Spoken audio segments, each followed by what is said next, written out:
1518ರ ಬೇಸಿಗೆಯಲ್ಲಿ ಸ್ಟ್ರಾಸ್ಬರ್ಗ್ನ ಬೀದಿಗಳನ್ನು ವಿಚಿತ್ರ ಮತ್ತು ಭಯಾನಕ ಘಟನೆ ಆಕ್ರಮಿಸಿತು. ಇದು ಒಂದು ಹೆಂಗಸಿನಿಂದ ಆರಂಭವಾಯಿತು, ಆದರೆ ಕೆಲವೇ ದಿನಗಳಲ್ಲಿ ನೂರಾರು ಜನರು ನಿಲ್ಲದಂತೆ ಕುಣಿಯಲಾರಂಭಿಸಿದರು. ಫ್ರಾಟ್ ರೋಫಿಯ ಮೊದಲವಳಾಗಿದ್ದಳು. ದಿನಗಳ ತನಕ ಆಕೆ ತಡೆಯದೆ ಕುಣಿಯುತ್ತಿದ್ದಳು. ಶೀಘ್ರದಲ್ಲೇ ಇತರರು ಸೇರಿಕೊಂಡರು. ಯಾರಿಗೂ ಅರ್ಥವಾಗದ ಕಾರಣದಿಂದ ಅವರಿಗೆ ಚಿಕಿತ್ಸೆ ನೀಡಲು ಜನರು ತೀವ್ರ ಪ್ರಯತ್ನ ಮಾಡಿದರು.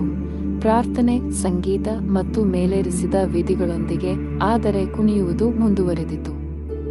ಕೆಲವರು ತಮ್ಮ ದೇಹದ ಶಕ್ತಿಯನ್ನು ಮೀರಿದಷ್ಟು ಕುಣಿದು ಸಾವನ್ನಪ್ಪಿದರು. ಇಂದಿನವರೆಗೆ ಈ ವಿಚಿತ್ರ ಘಟನೆಗೆ ಕಾರಣವೇನೆಂಬುದು ತಿಳಿದಿಲ್ಲ.